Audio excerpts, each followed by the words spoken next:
Hey guys, how you doing?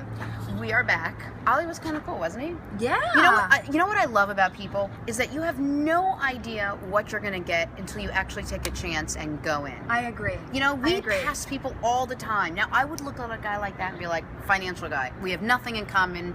I have nothing to say to him. I don't understand anything about his world. And he left, and I was like, I actually like that guy. Isn't that amazing? Yeah, and I kind of understand what he was talking about. You know, don't judge a book by their cover. Never heard that expression. Never heard that expression before. So, here's why I love you so much, because I said, what do you want to talk about? And she said, what about diet and exercise? And then I fainted out of sheer happiness, and then I stood back up again. I got very excited.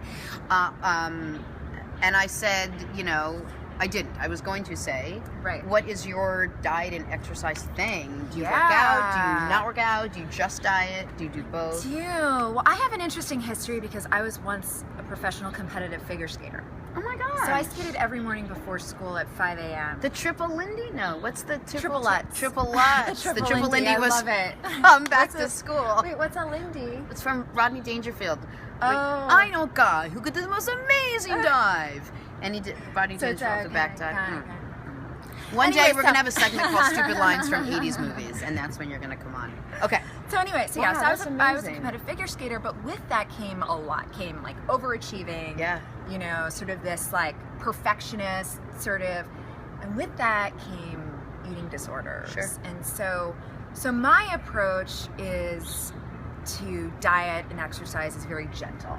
Is very much about, once again, being kind to oneself and making sure you eat. I think that's one of the biggest mistakes that I went through when I was, as I was just not eating. Right. And then your metabolism slows down and everything. So I think people think that, like, oh, if you starve yourself, oh, you'll just lose weight. It's the most horrible misconception. It really is. If you think about what you're doing and why you're doing it, really the best way to, I don't say lose weight, but keep yourself going is to figure out what your metabolism is and speed your metabolism up so that you can actually eat more. Speed it up naturally by the foods you eat, by the time you eat those foods, by how often you eat. But it's not by starving yourself, because then your body doesn't know when it's going to eat again, right? And then the next time you put something in your system, it's going to say, well, I better store this as fat because I don't know when she's going to give me any more food. Right. Then you end up putting on weight. Exactly. And so I think that that's like a big... that's like something I really wanted to, especially for like young women that are, or, I also had a stint with modeling, and there's like all this pressure to be super skinny, and I mean, it's a society. Yeah. And I think we're getting away from that a little bit. Actually, I think one of the great things about Kim Kardashian is that she's kind of shows a more voluptuous body figure. Whatever, empowerment, not empowerment, getting naked, that's a whole other story. Different story. But I do think that, wow, that's great. I think it's healthy. Like there is more of a healthy sort of model now. And I think it is more about, it's more of like California, about like, kind of just eating well and exercise and muscles and being, I'm curious when if it's okay, and I'm not being too personal, I would imagine that the training regimen was pretty intense. And when you say your eating led to some pretty unhealthy habits, can you give me an example? Like, what was at your worst? I mean, I would say probably like when I was 14, 15, anorexia or eating disorders are about control. Not that a lot of things in your life are maybe going wrong, and you try and find something that you can take charge of when other things like puberty and all of the pressures of school and becoming a woman are kind of coming at you, and you can actually hold on to something. But I would encourage people to realize that that's actually not what, that's like a false sort of premise. Like it's like smoking cigarettes and feeling like somehow you're calming yourself. You're actually doing the opposite. You're really hurting yourself. So, but yeah, for me, it was mostly, I ate, but because I was working out so much, it just wasn't enough. And is it because were your coaches telling you to lose weight? Did you feel like you weren't a good skater because you had too much weight on your body? Or? I think that there was also the whole like, Kate Moss, that whole body figure was in, and I think I was just I was a perfectionist. I wanted to be perfect. And that's like a whole other thing that you kind of have to unwrap. So when you look back on that now, you obviously, I would imagine, think that's ridiculous.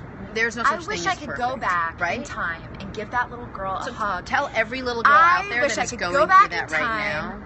Give that girl a hug and a hamburger.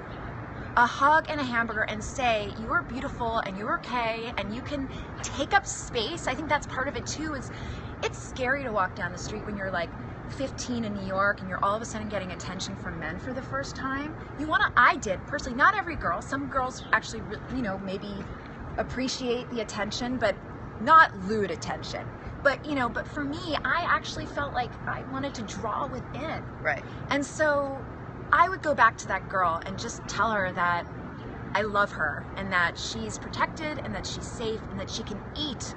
And that I'm not saying like go and like, that she should go off and like gorge on ice cream and like, lard. But there's no reason to have to starve yourself in any way, shape, or form. Yeah, so I guess, and the other thing, I had this weird thing in my mind. I had this thing against... Is it me? It was you. I just... It's like when you said it, I was like, it must be me. I know. I just like, I saw you and I just, Sure. couldn't eat. Couldn't eat. No, have that effect on a lot of men and I just women. like literally like... Yep, that's me. So but yeah, wow, I got so distracted by your... It's me. I have that. I had this thing that I was afraid to eat protein. I don't know what that was about. For me, it freaked me out. Was it about getting muscle, building muscle? A lot of women are afraid they're going to build muscle. I think that on some level, I just thought it would make me fat. And honestly, I need protein now. I need protein with every meal. Actually, protein helps boost your metabolism. I know. The more you eat, the faster your metabolism actually what grows. What kind of is weird to me is how we can have these things in our head and they can be so wrong. Like how I could have built an entire paradigm about something that was completely false. And I kind of think that's a metaphor for a lot of things in our lives because we form these little boxes and half the times they're false boxes. Yes, but that's nothing wrong with that. There is something wrong with that, but it's also that's life, right? Right. You don't see it now, but 10 years from now, you're going to think you put yourself in a relationship box. Yeah. And you knew, I'm looking for just this and just this. Look back at Jerry and be like, what was I that thinking? box was It's so stupid. busted. I'm going to tell all these young girls that are in their 30s, don't, look for a guy. It's going to come to you when you're not that's what we're going to do. And this is how we grow, and this is how we evolve, and this is how we live, and we should. I know. Because if I told you all the right things to do, you would never learn it on your own. Of course. So you have to fall down and just scrape your knees. Well, I can, because I'm amazing. You still can tell me, and at least I can at least aspire, Right. But that's what's so beautiful about you is, you don't see it now, but as someone who's known you for a little while now, I'm watching you make these beautiful mistakes, but they're beautiful mistakes, and I'm seeing you go through it, and you're learning to process it. And maybe that's the difference, is that as a 14-year-old girl, you didn't know how to process it. I didn't have tools. I didn't have tools. Exactly. And now you are. But getting back to the eating thing, it's so important. I'm so glad you could say that, because there are so many girls out there, not just girls, women, all ages, that are just struggling with the person they are versus the person they think they want to be. And if you stop and pluck it all apart, they're really not that different, those two people. And I think some people maybe have a misconception it's about looks, or it's about wanting to it's not just about looks. It's about literally just feeling like this needing control. Right. So I think that maybe some people think, oh, they, oh, she wants to be a model, or she's just not eating, because it's far more complex. Yeah. It's all about this inner turmoil or change that's going on, and reaching for something, reaching for a hand that ultimately turns out to not be a hand. That was such a bad metaphor. Just give her a high five. Are there any questions? The hand that turns out to not be a hand. Okay. And that is my message, dear friends. Nice. Well, on that note, here is to reaching for real hands. Ready? True hands. I don't know what that meant either, but it seemed like I needed to give her a high five. The moment seemed right for a high five. I know, it was a moment, right? Look, you are the first person to say, even though you're a columnist, right? You get it. You understand relationships, or you're supposed to. You're not grounded yet. None of us should be fully grounded yet. Yeah. We're all evolving, even in our own space. Totally. Relationships is your space, and you're still figuring it out. Yeah. Health and wellness is my space, and every day, none of this comes easy for me either. I have to work at it. I have to work on making sure I drink enough water, and I try to sleep, and I try to exercise. None of that is second nature. Yeah. Relationships aren't second nature to you. Music isn't second nature to musicians. It's I almost think sometimes you're drawn to things that you need to work on. Yeah, and you know that you're kind of drawn. Joseph Campbell has this great quote. and I'm going to butcher it, but it's something like, you know, you walk into the cave of fear and there's jewels there. Walk into your cave of fear and then you'll find jewels. No, the way it goes is, if you're in a cave, you should watch Jewel of the Nile. I think that's what the expression meant. But your way is good too. Yeah, something like that. But the point is I feel like sometimes we are drawn to things that we are working on. Right. Because that's where our, you know, where our focus is, and that's good. Yeah. So that doesn't mean that we have to master it yet, you know, and I don't think anyone fully ever masters anything. I think we're always, you know, evolvement. Eleanor Roosevelt said it. You must do that thing you cannot do. And that's what we're trying to do. Exactly. Awesome. Yeah. Very cool. You were amazing again. I love having you. I love talking to you on Periscope and off Periscope. We actually have good Twitter chatter. I know. We're Periscope friends. Can we be real friends? I know. I would really love that. See, there's more to me than just these sturdy knees. These knees right here. Talking sex. Talking sex. Yeah, there's a lot of that offline. You get a lot of that offline. Thank you very much for coming and sharing all your insight. You're so lovely and so wonderful. And I wish you nothing but Thank you for the hug after last night. I told you, if it doesn't work with men, I'm just saying, there's an entire gender out there that would kill to date you.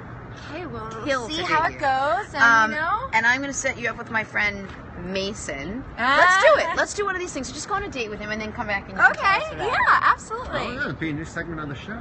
Yeah. Oh, yeah. Could we do that? We could bring We him on. could do that, like, from now on. I would love to do that. Just Not keep just setting dating. Jasmine up with Not just different dating random Jasmine. Oh, like the weekly setups. Like, well, this week let me Let's tell you how it send. went. We'll be back in 2 and 2. He was great. He's, you know, like I play a sizable Chuck Woolery. man. There she goes again. That's a sizable man. All right. All right, sounds good. We'll talk to you Awesome. in a few minutes. Bye, guys. Bye. That was awesome.